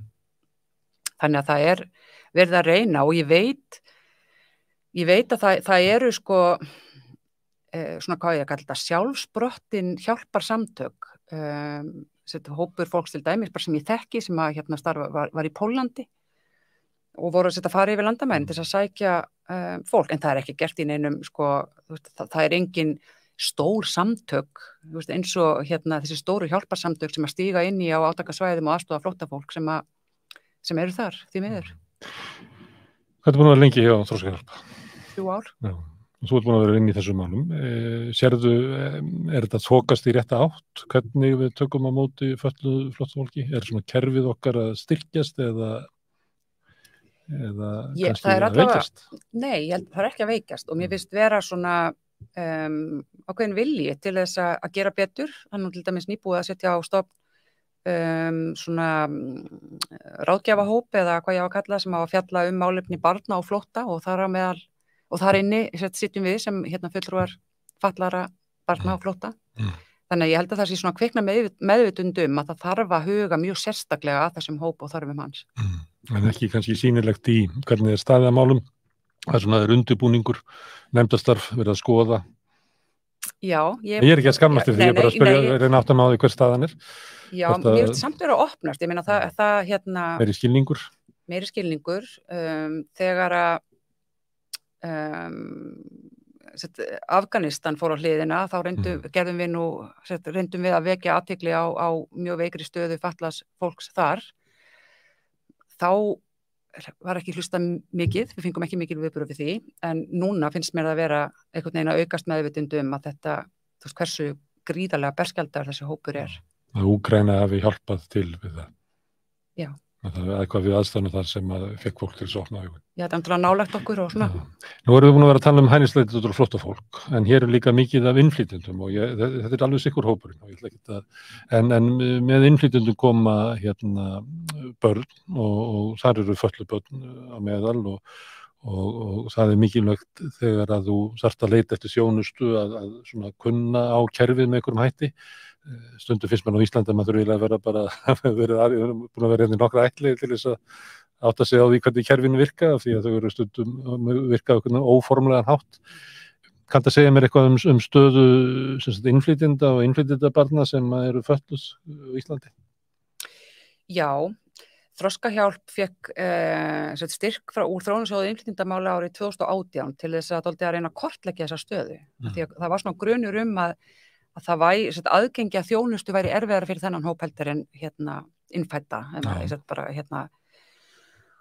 Og það var ráðist í frekar viðamikið verkefni og eiginlega bara allir sem að koma að málefni þessa hóps kallaðar að borðinu til þess að reyna að fá svona tilfinningu fyrir því hver staðan væri. Og það verkefni staðfesti innan grunn, það voru allir sammála að þessi börn eiga erfiðari aðgengi að þjónustu og foreldrar þess og forráðamenn. Svona ratin í kerfið. Já, ég held að þetta verkefni hafi orðið svona svolítil vakning. Þroskahjálp lét gera 3 myndbönd sem eru svo bara talsett á fyrra myndbandi var á 5 tungumálum, þetta er fyrir börn, þú veist bara hvaða leiðir ferðu í kerfinu.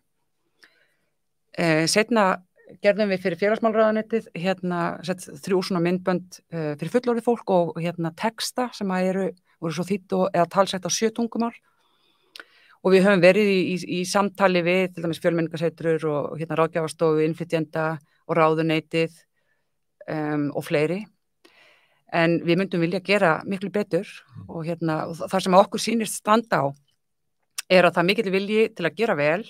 En þeir sem að sinna málefnum innflytjenda hafa ekki mikla þekkingu á málefnum fatlaðs fólks og þeir sem að sinna málefnum fatlaðs fólks hafa ekki mikla þekkingu á málefnum innflytjenda og það þarf að byggja þessa brú þarna yfir. Háskólatorg fyrir ykkur að hittast. Já, þetta er svona, en mér finnst þér að vilji og Sameina mötuneytin. Já, það þarf og einhverstaðar kaffivél svona á milli og En mér finnst þér vilji, þú veist að fólk gerir sér grein fyrir því að þetta þarf að laga.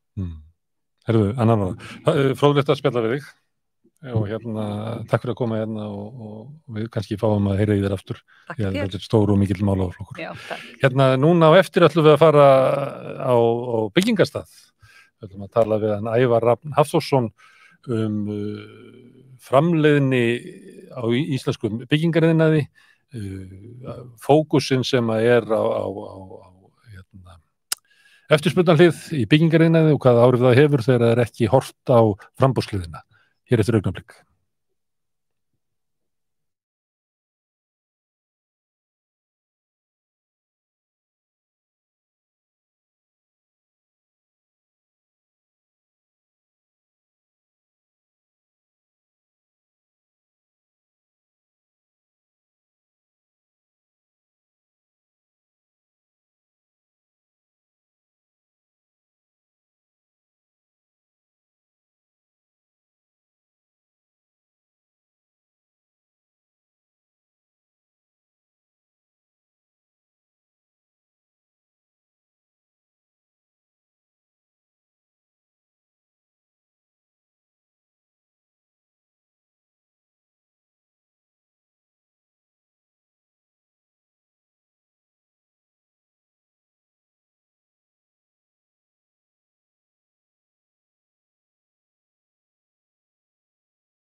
Já, hingað komið Ævar Rafn Hafþórsson, hann skrifaði grein í Kjarnan í morgun framleiðni í byggingariðnaði og sem kom fram að framleiðni hér væri helmingilegar en í Noregi og hann fjallaði líka mikið svona að það þyrfti að vera fókus á það að bæta framboðshliðina í byggingar á húsbyggingum til þess að stuðningur á eftirspurnarhliðinni myndi ekki skrúfa upp verð. En það var líka með svona efasemdir það að það væri raunhæft plön sem væru í umræðinni hvað væri hægt að byggja mikið vegna þess að það vantaði einfaldlega fólk til þess að gera það. Ég bið starfsökunar Ævar að fara svona hratt yfir greinina þeina og styttana svona sjóðana svona heftarlega niður. Við slum nú færð þú tækifæri til þess að segja okkur svona frá þessu. Það fyrsta sem vakti athygli að þú vísar í ritgerð sem þú gerðir þegar þú varst að klára nám. þar sem að þú berð saman framleiðni í húsbyggingum í Íslandi og í Noregi. Já. Og við stöndum okkur ekki vel. Ég veit ekki í dag, ég varst að hafa nú batnað mikið kannski, en svona með... Og við vitum það ekki, það er eitt af því sem að þú tókst fram í greininni, að þú fórst á fund hjá Mannvirkjastofnun og þar var verið að vitna í tölur og þið fannst þetta verið bara sömu tölur en þú hefði notað. Nei, þeir notuðu mína tölur. Þannig að menn veit ekki nýrra eða betra heldur við þína tölur, en við tölum út frá þeim. Já, af því að sko hinum Norðurlöndunum þeir höfðu sko alveg bara árlega mælingar á framleiðni á byggingamarkaði, en svo kom bara 1 punktur og það var ritgerð mín. Og ég vill bara að við þurfum að gera þetta reglulega. Og þetta er alvarlegt mál, léleg framleiðni á byggingarstað þýðir bara allt og dýrt húsnæði. Já, sko, aukin framleiðni myndi náttúrulega lækka húsnæðisverð og hafa mjög góð áhrif á sko stýrivexti. Sko, það verður aukið framboð? Já, og aukin framleiðslu geta, hún hefur jákað áhrif, eða þú veist þannig að stýrivexti lækki frekar, heldur en að hækka.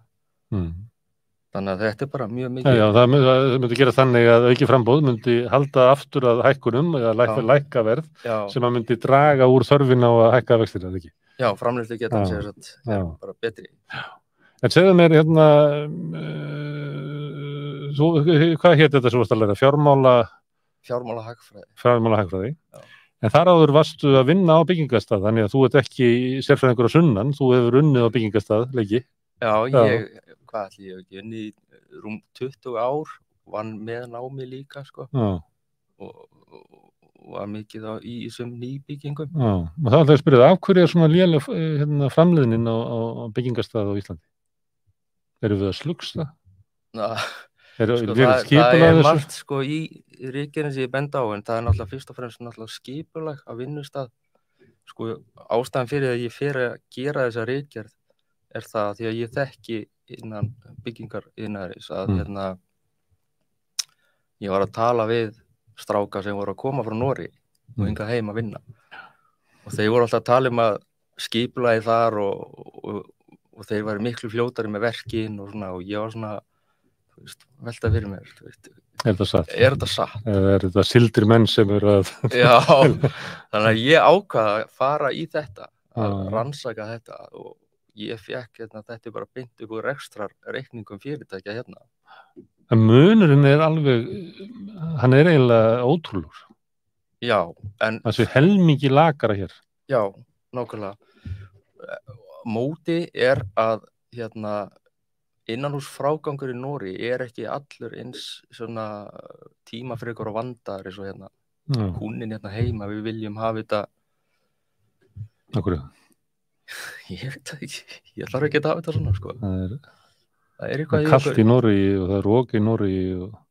Já, ég er að bara tala svona öll þessi fín vinna innanhús. Eins og hvað, segðu mér svo ég skilji.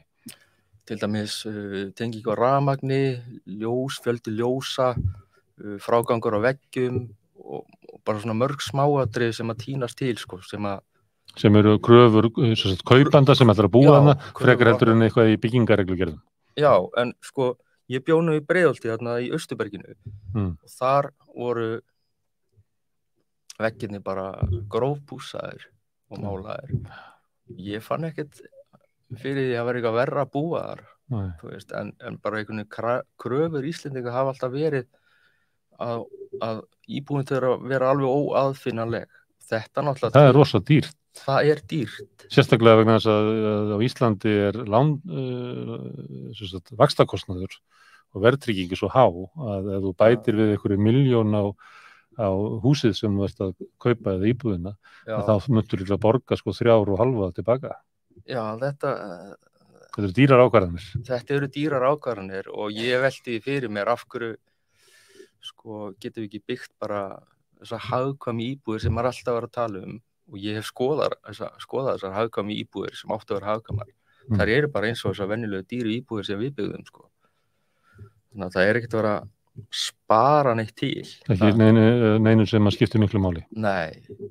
Dýrustu einingarnar eru náttúrulega bað og eldhús og eftir því sem að íbúðirnar verða minni, því dýrar verður fermetarinn, því að dýrustu fermetarinn deilast á færri fermetar. Nú er svolítið verið að reyna að minnka íbúðirna bara niður öllu valdi, sko. Það eru bara pínulitlar.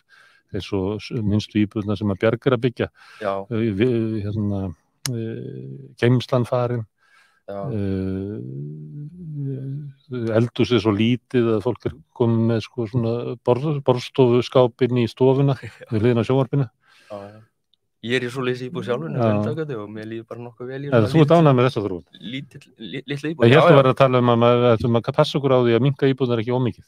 Jú, það alltaf að minnka íbúðir sko, en við verum að hafa því í huga að þegar við erum að minnka íbúðir þá verður fermetarinn í framleiðslu dýrari af því að við erum að deila færri við erum að deila dýru einingunum á færri fermetra sko.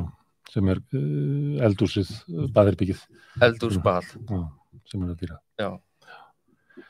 Herðu, það annað sem þú ert að skrifa þú ert að stilla svona upp að menn hafa verið að tala þetta byggja svona mikið og svona mikið og svona mikið og þú reiknar það út hvað þarf mikið mannafla til þess að gera þetta og svona það má á því skilja að það bara mannaflin bara ekki til, hann ekki til.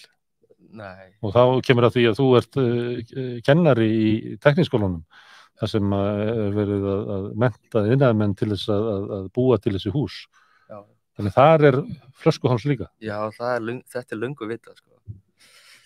Vitað í mörg ára og hvað vantar iðnaðarmenn. Og? Hvað er þetta gert? Trúði fólk að væri hægt að sækja það bara til Póllands og Eistlands og Rúmeníu og Búlgaríu? Nei, ég held að sko, við erum búin að reka okkur nú oft á það að það er erfitt að fá iðnaðarmenn að utan. Sko, lega okkar langt frá sko meginlandi Evrópu, þetta miklu ef að launin þar eru sambærileg hér þá fara bestu iðnaðarmennirnir og verkamennirnir til Austurríkis, Þýskalands, Sviss og þangað. Þannig að það mjög Þannig að við höfum ekki upp á mikið að bjóða góðum pólskum smið, hann fær bara svipuð laun í Póllandi eða svona þegar það lægra verðlagar þannig að hann getur lifað í aftgóðu lífi í Póllandi og hann geti lifað sem smiður á Íslandi. Já, svo bara ekki eins og við getum ekki boðið upp á sko mannsamandi húsnæði til að bú í meðan að þeir eiga að vera að vinna þetta sko. Þannig að við erum í rosalegri klemmu. Heldur þessi hugmyndum að við getum bara sótt iðnaðarmenn til annar landa hafi valdið því að svona athyglin á því að við þurfum að mennta iðnaðarmenn hafi ekki verið næg? Ég bara ekki alveg veit ekki hvað ég segi þessu en við bara En það vantar ekki fólk sem bara vill læra að vera málari eða pípari eða smiður? Nei, það nefnilega málari. En af hverju kemst fólk ekki að í tekniskólanum hjá þér? Það ekki pláss. Ekki pláss? Nei, það ekki til okkur vantar það náttúrulega sko bara húsnæði og kennara og það bara, við erum að vísa frá mörg hundruð nemendum á ári sko sem vilja komast inn í iðngreinar. Þetta er rosalega sorglegt. Erum við kannski að mennta jafnt marga iðnaðarmenn í dag og kannski bara fyrir 30 árum? Þá svo að við höfum kannski okkur fjölgað 50%. Ég hef bara ekki skoðað. Nei. Ég veit að kíkja á þetta. Það væri kannski góð grein næst að kíkja á þetta því að sko, þessi segi greini, við þurfum að vera svolítið sjálfbærari á iðnaðarmenn og innanlands til þess að því að sko okkur fjölga línulega og þar að ekki þurfa að fjölga húsnæði línulega líka. Þetta ekki alveg að fungera saman sko. Og þetta ekki að fara að breytast. Þú ert pínlítið að halda því fram sko, að vegna þess að það vantar fólk til þess að vinna þetta. Og það vantar eins og það sem vantar á húsnæðismarkaðinn að auka framboðið. En það eru það sem stoppar okkur, eða okkur alltaf mannaflan, plús það eitthvað að framleiðninni á okkur. Þannig að við gætum sko það fyrsta sem við gætum gert náttúrulega er að sko reyna að fara í átak og auka framleiðni. Það er einfaldast. Það er einfaldast. Það er skjótvirkast. Já, ég veit ekki hvort það er einfalt því að það er rosalega erfitt held ég, þetta er langt ferli held ég að auka framleiðni mjög mikið. En við þurfum að fara að gera þetta í hægu skrefum á næstunni til þess að auka framleiðni á byggingamarkaði. Og að því að Og hvernig gerum við það? Með menntun náttúrulega, við þurfum að hafa góða iðnaðarmenn. Góða stjórn, góða verkstjórn. Verktaka sem að þurfa að horfa í peninginn og gæta þessu þeim ekki græð og mikið þannig að það flæði út af kæruleysi í sóun. Það er ákveðin hætta. Já, við þurfum að hafa sko gott skipul og við þurfum að hafa þetta sko, ég sagði nögt held ég í ritgerðina, við þyrftum bara, ég sagði að ætti að senda samtök iðnaðarins og atvinnulífsins til Noregs og horfa á hvernig gert þar. Af því að sko, við lærum af þeim einhverjum sem betri en við. Það er betra að fara og sjá hvernig þeir gera og þá myndum við bara yfirfæra yfir okkur. Stundum virka það ekki. Að þegar þú sækir þekkingun annars staðar og þá segja menn ég að það getur vel verið að virka svona í Noregi en við erum ekki vana að gera þetta svona. Já. Þess vegna segi ég þetta mun taka rosalega tíma ef þetta mun takast. Sko. Það er fræg saga þegar Bandaríkjamenn, þegar Toyota var að rísa upp, það sáu menn að þeir voru að gera eitthvað rétt sko, og voru að skoða hvernig þeir unni í verksmiðunum og það var það unnið í svona hópar sem unnu, bara svona sameiginlega ábyrgð. Já, Ameríku færibandið var alltaf það bara einstaklingur sem átt að sjá aftara ljósið hægra megin og eitthvað svoleiðis og þannig þegar hann nefndi ykkur vandræðum, hann var ekki til að hjálpa honum að þetta var allt í ykkur einstaklingsbónusum og það voru menn sem ákveðu það að pröfa að fara og flytja inn japansku þekkinguna sem var miklu skilvirkari, miklu betri framleiðni og fóru og voru þar í 3 ár í Japan, yfirmenn og lærðu þar og bara heill her af mönnum og fóru svo og reistu verksmiðju í Kaliforníu. Þetta var tóm vandræði vegna þess að kúltúrin sem þeir fluttu inn passaði bara enga veginn með General Motors og þeir bara hjóðu þessa verksmiðju af sér. Þetta er verksmiðja sem að Elon Musk keypti og byrjaði að framleiða Tesla og var bara tilbúin þessi verksmiðja til þess að fara að framleiða bíla. Svona getur þetta verið nefnilega. Ég er nefnilega sko bara kúltúrin, það er erfitt að yfirfara kúltúr á milli landa. Svona, sko, en af hverju ekki að byrja á því að skoða allan að sjá hvernig þeir gera þetta. En ég held svo sem að við vitum alveg hvar við erum að gera ekki nógu góð. Sko. Heldur það? Þú ert búin að vera lengi á vinnustað og svona, ef þú ferð mennsum til að segja þar, okkar kúltúr er ekki nógu góður.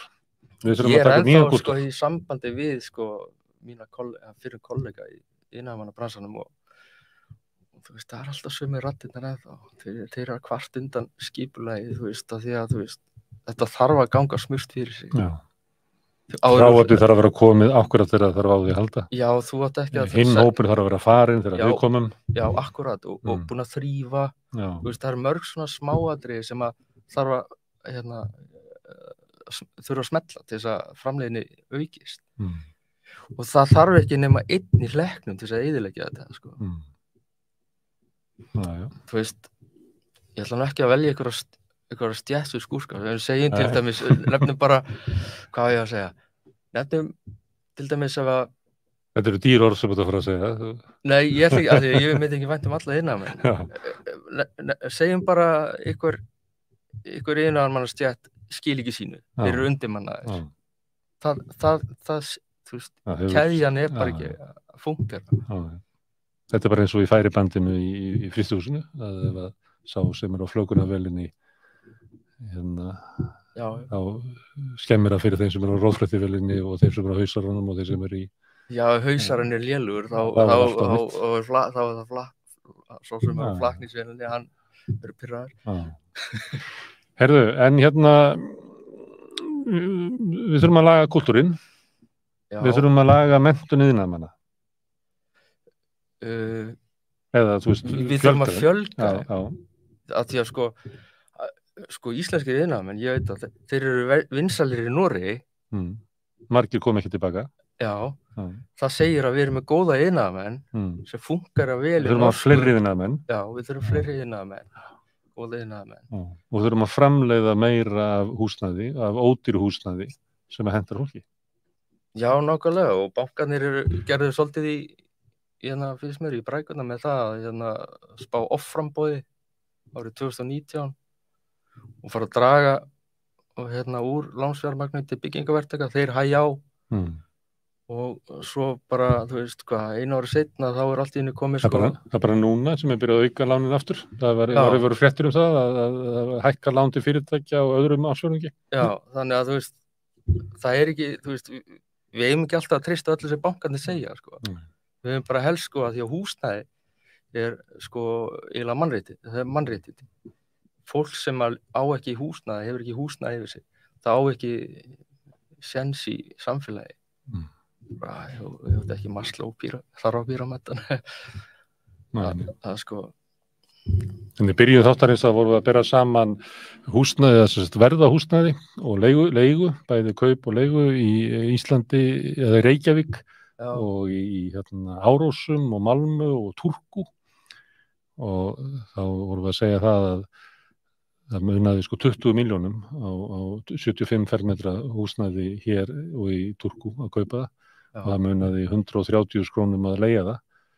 Það oft talað að við að taka upp finnsku leiðina í menntakerfinu, kannski ef við taka upp finnsku leiðina í húsnæðiskerfinu, læra þeim hvernig á að framleiða, hvernig á að lána, hvernig á að tryggja það að halda niður í húsnæðisverði. Já, það bara, við erum að sjá bara hvað gerast núna í lánin. Þú veist, fólk að fara að missa húsnæði núna? Og ef húsnæðið 20 milljón krónum á dýrt, þá þarfst þú líklega að borga 50 til 60 milljónir tilbaka af því fyrir að þú tekur þetta alltaf láni. Þetta eru gríðarlegir hagsmunir. Þetta eru gríðarlegir hagsmunir fyrir allan almenning. Já, nákvæmlega. Það svona finnst mér að bankarnir skulda okkur stundum skýringar ef þeir hafa rangt fyrir sér. Herðu, halda áfram að skrifa grein. Ég komið pöntun hvað þetta verða næst. Það var hvernig hefur verið þróun í menntun útskrifti iðnaðarmanna. Og þau séum bara að útskrifa jafnmarga í dag og við gerðum kannski fyrir 20 árum eða 30 árum. En þú mátt skrifa bara það svo vilt. Já, ég ger það. En ég svolítið forvitin. Ég náttúrulega kennari í dagskólanum. Ég var svolítið forvitin að vita þetta. Þannig að við það niður frá. Ég fylgist með. Herðu, ágætu áhorfendur, þakka ykkur fyrir að sitja með mér. Ég þakka líka gestunum sem hafa komið hingað. Næst verður svona þáttur á rauða borðinu á mánudaginn næsta, en á morgun klukkan 5 svona útgáfa á rauða borðinu, helgispjall. Síðast töluðum við Stefán Jón Hafstein. Nú ætla ég að tala við feðga. Ragnar Frey Ingvarsson og Ingvar Sigurgeirsson. Annar læknir og vinnur í heilbrigðiskerfinu, hinn var lengi í menntakerfinu, einn af svona þeir sem hafðu mikil áhrif í íslenska menntakerfinu, prófessor við menntasvið háskólans. Við ætlum að ræða við þá hvað að vera góður læknir og hvað að vera góður kennari, hvað gott heilbrigðiskerfi og hvað gott skólakerfi, hvað kerfin okkar séu góð og með svona grunum að sé kannski sama meinið sem að liggur í báðum þessum í kerfum. Það má vel vera að ég hafi rangt fyrir mér, þá kemur það bara í ljós á morgun, en ég þekki það báða, þetta eru skemmtilegi menn, hvet ykkur til að hlusta á það. Ég hvet ykkur líka til þess að hjálpa okkur að byggja upp samstöðuna með því að læka síður okkar á YouTube og Facebook, dreifa efninu. Það ef þið farið inn á til dæmis á YouTube og ítið þar á vídeóin að skoða myndböndin, þá brjótum við þættina niður, þannig að það hægt að dreifa efni, til dæmis ef ykkur dreifa efnin að Ævars Raps á þess að allur þáttur fylgir með, þá það hægt. Þið sem að vilji styðja okkur fjárhagslega getið gengið í Alþýðufélagið, það gert inn með því að fara inn á samstöðun.is, það getið skráð okkur í Alþýðufélagið og valið einhver svona áskriftar uppað sem þið borgið til þess að byggja upp efni á þessari stöð. En þar með þakka ég bara fyrir mig og ykkur þakka ég kærlega fyrir í kvöld. Takk.